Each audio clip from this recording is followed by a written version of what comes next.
போதையில் இருக்கிறவங்க கையை பிடிச்சி இருக்கிறது, சீண்டல்கள் செய்யறது, பாலியல் வன்கொடுமைகள் செய்கிறது நம்ம பார்த்துட்டு இருக்கிறோம். தினம் செய்தியில வந்துட்டு இருக்குது. 8 வயசு குழந்தைய பாலியல் வன்கொடுமை, 12 வயசு குழந்தைய கூட்டு பாலியல். பள்ளிக்கூடத்துக்கு உள்ளேயும் சரி, கல்லூரியிலையும் பாதுகாப்பு கிடையாது, தெருவிலையும் பாதுகாப்பு கிடையாது. அவ்வளோ மோசமான ஒரு சூழல் தமிழ்நாட்டில் நிலவை கொண்டிருக்கிறது. இதற்கெல்லாம் காரணம் யாரு? யாரு? திமுகவும் முதலமைச்சர் ஸ்டாலின் அவர்கள். இதை தமிழ்நாட்டில் உள்ள அனைத்து பெண்களும் மனதிலே ஆழமாக ஏற்றிக்கொள்ளுங்கள். ஆசை வார்த்தைகளால் உங்களை ஏமாற்றுவார்கள்.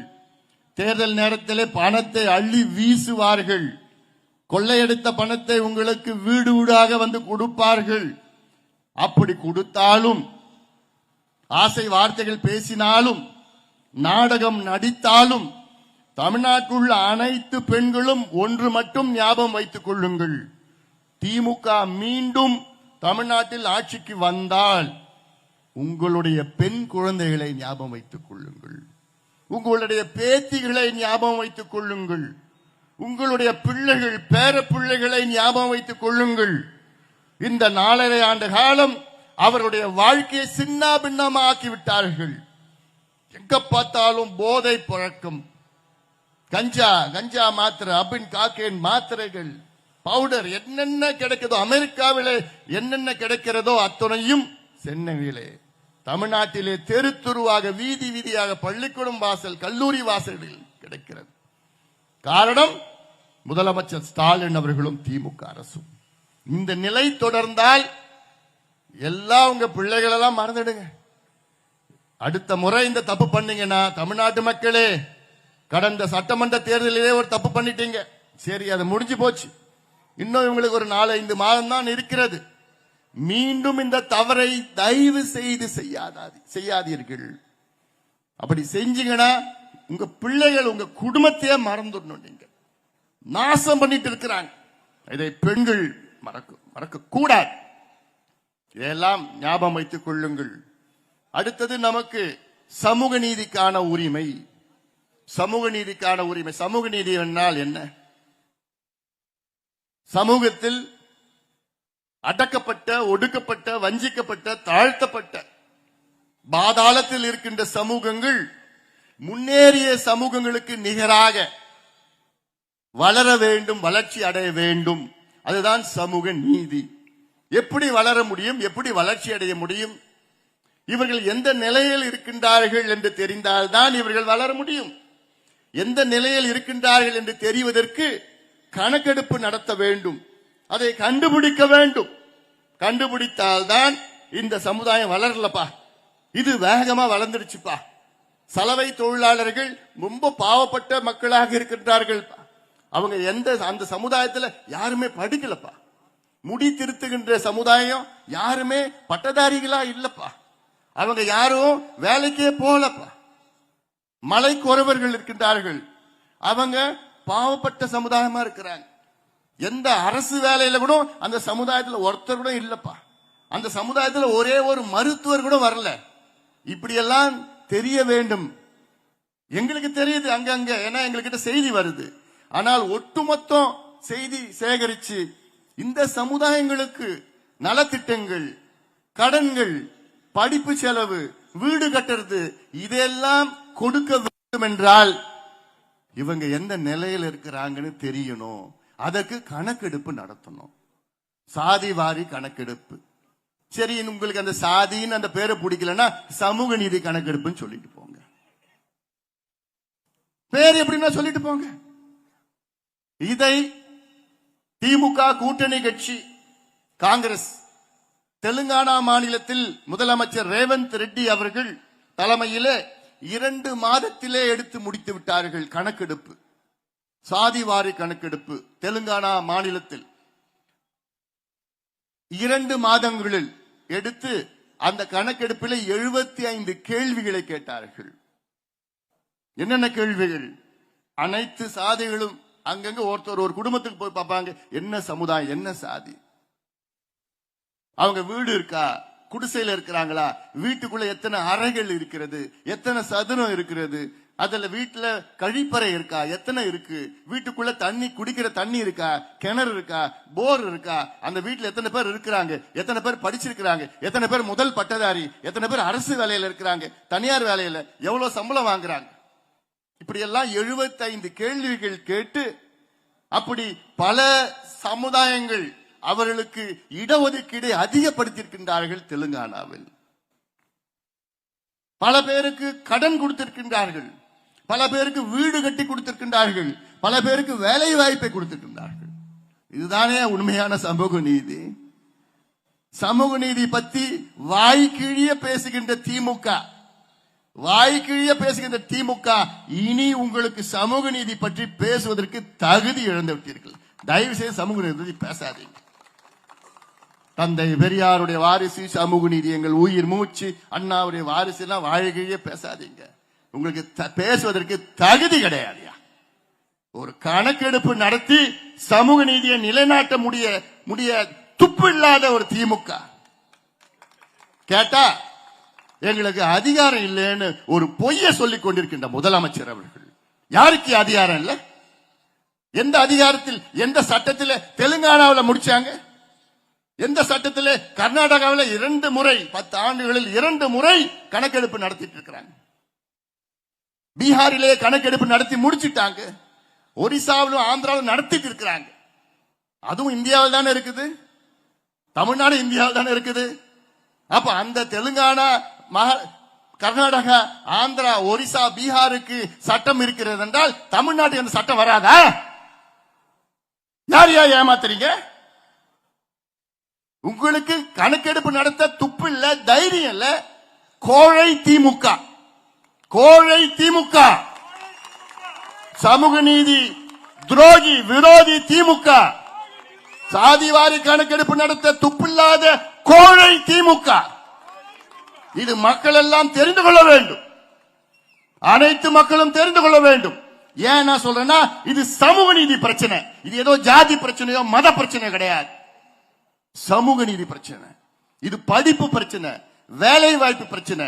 சுயமரியாதையோடு நாம் வாழ வேண்டும். இன்னைக்கு பட்டியலின சமுதாயம் இருக்கிறது, எஸ்சி. இதுல தமிழ்நாட்டில் 18 விழுக்காடு இடஒதுக்கீடு, பழங்குடி சமுதாயத்திற்கு 1 விழுக்காடு, பட்டியலின மக்களுக்கு 3 பெரிய பிரிவுகள் இருக்கிறது. உட்பிரிவுகள் 78 பிரிவுகள் இருக்கிறது. பட்டியலின சமுதாயத்திற்கு 78 உட்பிரிவுகள் இருக்கிறது. அந்த 78 உட்பிரிவுகளில் 8 உட்பிரிவுகள் தான் அந்த 18% 15% இடத்தை எடுத்துட்டு போறாங்க. மீதி இருக்கிற 3% இடம் 70 உட்பிரிவுகளுக்கு அவங்க எடுத்துட்டு போறாங்க. இதுவா சமூக நீதி? அதே போன்று எம்பிசியில 115 சமுதாயங்கள் இருக்கிறது. இந்த 115 சமுதாயத்தில் எந்த சமுதாயம் இடத்தை எடுத்துட்டு போறாங்க? எந்த சமுதாயத்துக்கு கிடைக்கல? யாருக்கு அதிகமா கிடைக்குது, யாருக்கு குறைவா கிடைக்குது, யாருக்கு சுத்தமா கிடைக்கல? கணக்கெடுப்பு நடத்தாதானே தெரியும். 30% பிசி இருக்கு, பேக்வர்ட் கிளாஸ். அந்த 30% பிசியில யாருக்கு அதிகமா எடுத்துட்டு போறாங்க, யாருக்கு கிடைக்கலன்னு கணக்கெடுப்பு நடத்தாதானே தெரியும். அப்படி தெரிஞ்சாதானையா நீங்க கொடுக்க முடியும். அவங்களுக்கு கிடைக்காதவங்களுக்கு கொடுக்கறது தானையா சமூக நீதி. எனக்கு நான் கொடுக்கவே மாட்டேன், எடுக்கவே மாட்டேன், எனக்கு தெரியணும்னு அவசியமே இல்லை என்று சொல்லுகின்ற ஒரு முதலமைச்சரா? நீங்களா ஒரு நிர்வாகியா? தமிழ்நாட்டை நிர்வாகம் செய்ய உங்களுக்கு தகுதி திறமை எதுவுமே கிடையாதியா, எதுவுமே கிடையாதியா உங்களுக்கு. நான் சேலஞ்ச் பண்ணேன். 4 நாட்களுக்கு முன்பு ஒரு அறிக்கை விட்டேன். என்னன்னு,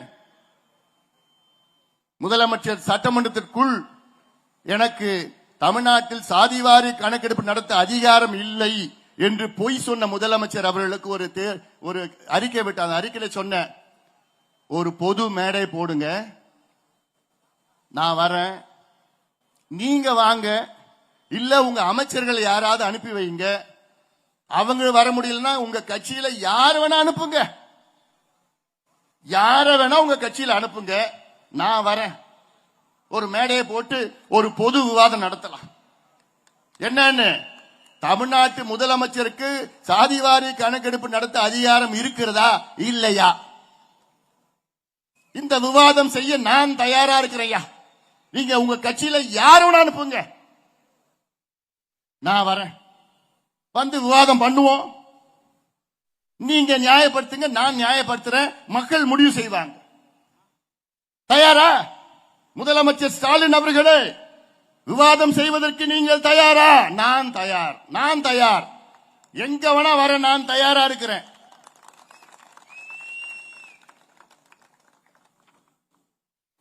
ஏற்பாடு பண்ணிருக்கீங்களா? நம்ம சேர்மன் ஏற்பாடு பண்ணிட்டார். அடுத்தது, திமுக ஆட்சிக்கு வருவதற்கு முன்பு எத்தனையோ வாக்குறுதிகள் கொடுத்தார்கள். அதெல்லாம் பொய் வாக்குறுதி. திமுக என்றாலே பொய். அது மட்டும் ஞாபகம் வச்சுங்க. அப்பத்துல இருந்து அவங்க வாயை திறந்தாலே பொய், பொய்யை தவிர வேற எதுவும் கிடையாது. இந்த நீதி கோர்ட்டுக்கு போனா சத்தியம் பண்ண சொல்லுவாங்கல்ல, உண்மையை தவிர வேற எதுவும் இல்லை. அவங்களுக்கு மட்டும் பொய்யை தவிர வேற எதுவும் இல்லை. திமுக அவ்வளோ மோசமா ஏமாத்தி ஏமாத்தி தெரு தெருவா பிரச்சாரம் ஏமாத்தி இப்ப மறுபடியும் வருவாங்க. 6 மாதம் இருக்கிற தேர்தலுக்கு வந்து மறுபடியும் அந்த பொய் மூட்டைய. ஆட்சிக்கு வருவதற்கு முன்பு 541 வாக்குறுதிகளை கொடுத்தார்கள். அந்த 541 வாக்குறுதிகளை 60 வாக்குறுதி அறகுறையா நிறைவேற்றிட்டாங்க, அவ்வளவுதான். ஆனா அவங்க சொல்றது பாரு, கோயபிள்ஸ் என்னன்னு 541 வாக்குறுதியில 700 நாங்க நிறைவேற்றிட்டோம். எவ்வளவு? 541 700 நாங்க நிறைவேற்றிட்டோம். இத மக்கள் நம்பிட்டு இருக்கிறோம். ஏன்னா கோயபிள்ஸ் பிரச்சாரம் தெரியுமா? ஒரு பொய்ய 10 முறை சொன்னா அது உண்மையா மக்கள் நினைச்சுப்பாங்க. அதுதான் தொடர்ந்து இப்படி பேசுறது, அப்படி பேசுறது, டிராமா நடிச்சு கிடைச்சி பேசுறது. எத்தனை வாக்குறுதிகள் நேரம் ஆயிடுச்சா? ஐயோ, நம்மளையே காமிச்சிட்டாங்க. நீங்க எல்லாம் பேசிட்டு கடைசியில கொடுத்தீங்கன்னா இதுல நான் ஒரு சில வாக்குறுதிகள் நான் படிக்கிறேன். நான் இதுல எவ்வளோ மோசமானது. அனைத்து தொகுதிகளிலும் மக்கள் குறை தீர்க்கும் முகாம்கள் நடத்தப்படும். சட்டப்பேரவை நிகழ்ச்சிகள் தொலைக்காட்சியில் நேரலை செய்யப்படும். கிழிச்சாங்க, கட் பண்ணி இவங்க முதலமைச்சர், துணை முதலமைச்சர், அமைச்சர் பேசுறதெல்லாம் காமிப்பாங்களா, எதிர்கட்சிகள் பேசுறதெல்லாம் கட். சமையல் எரிவாயு சிலிண்டருக்கு ரூபாய் 100 மானியம் வழங்கப்படும். ஸ்டாலின் அண்ணாச்சி 100 ரூபாய் என்னாச்சு? மாதம் ஒரு முறை மின் கட்டணம் செலுத்தும் திட்டம் செயல்படுத்தப்படும். இது எவ்வளவு பெரிய அண்ட புழுகு, ஆகாச புழுகு. மாதம் கணக்கெடுப்பு நடத்தணும்னு முதல் சொன்னதே இந்த அன்புமணி ராமதாஸ் தான் சொன்னார். இது எப்போ? 12 ஆண்டுகளுக்கு முன்பு சொன்னேன். ஒரு மாதம் கணக்கெடுப்பு நடத்தினா உங்களுடைய கரண்ட் பில்லு பாதியா குறையும்.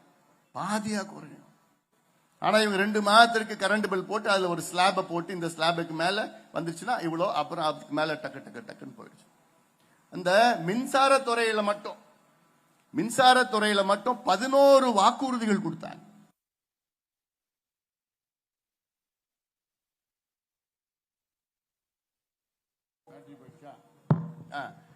மின்துறையில மட்டும் 11 வாக்குறுதிகள் கொடுத்தாங்க. அதுல ஒன்று கூட நிறைவேற்றவில்லை. ஒன்னே ஒன்று கூட நிறைவேற்றல. இவ்வளோ மோசமா யாருமே பார்த்தது கிடையாது. அதுல என்ன சொன்னாங்க? நாங்கள் ஆட்சிக்கு வந்து மாதம் மின் கணக்கெடுப்பு நடத்துவோம். சுற்றுச்சூழலுக்கு பாதிப்பில்லாத சோலார் மற்றும் காற்றாலைகள் மூலமாக நாங்கள் 20,000 மெகாவாட் மின்சாரத்தை நாங்கள் தயார் செய்வோம். கிச்சாங்க, ஒண்ணு கூட பண்ணல. இப்படி எல்லாம் சொல்லி மிகப்பெரிய ஒரு ஏமாற்று. சொல்லாத வாக்குறுதி என்ன தெரியுமா? இந்த 4 ஆண்டு காலத்துல 4 முறை உங்களுடைய மின் கட்டணத்தை கணக்கை உயர்த்தியிருக்கின்றார்கள். 4 முறை 1500 ரூபாய் கட்டிட்டு இருந்தீங்க, இன்னைக்கு 3200 ரூபாய். சில பேருக்கு 2800, சில பேருக்கு 3200, சில பேருக்கு 3500. எவ்வளவு ஒரு மோசடி! இதெல்லாம் என்ன காரணம் தெரியுமா? மின்சாரத்துறையிலே ஊழல், மிகப்பெரிய ஊழல் மின்துறையில் நடந்து கொண்டிருக்கிறது. கேட்டா ஸ்மார்ட் மீட்டர் வந்தவுடன் நாங்க மாதம் கணக்கெடுப்பு நடத்துவோம். அதுக்குள்ள நீ இருக்க மாட்டேயா? நாங்க வந்துருவோம், நாங்க பாத்துக்கிறோம். இன்னும் இருக்கிறது 6 மாசம் 4 மாசம் தான். அந்த ஸ்மார்ட் மீட்டர் எப்படின்னா கடந்த ஆண்டே வந்து அறிவிச்சாங்க, அறிவிச்சு பேரம் படிக்கல, அதனால அதை ரத்து பண்ணிட்டான். இப்ப மறுபடியும் அவசரமா அந்த ஸ்மார்ட் மீட்டர் எப்படின்னா வெளியில சந்தையில 4000 ரூபாய், இவங்க இப்ப 15,000 ரூபாய் ஒரு ஸ்மார்ட் மீட்டர்னு அதை முடிக்கிற நிலைக்கு வந்துட்டாங்கன்னு ஒரு பட்சி சொல்லுது. செய்தி ஒன்று வந்துட்டு இருக்கு, அது வரட்டும், அப்புறம் கிழின்னு கிழிச்சிடலாம். ஏன் தெரியுமா? அந்த ஸ்மார்ட் மீட்டர் எவ்வளவு தெரியுமா வாங்க போறாங்க? 3 கோடி ஸ்மார்ட் மீட்டர், 3 கோடி, சந்தையில 4000 ரூபாய், இவங்க பேசுறது 15.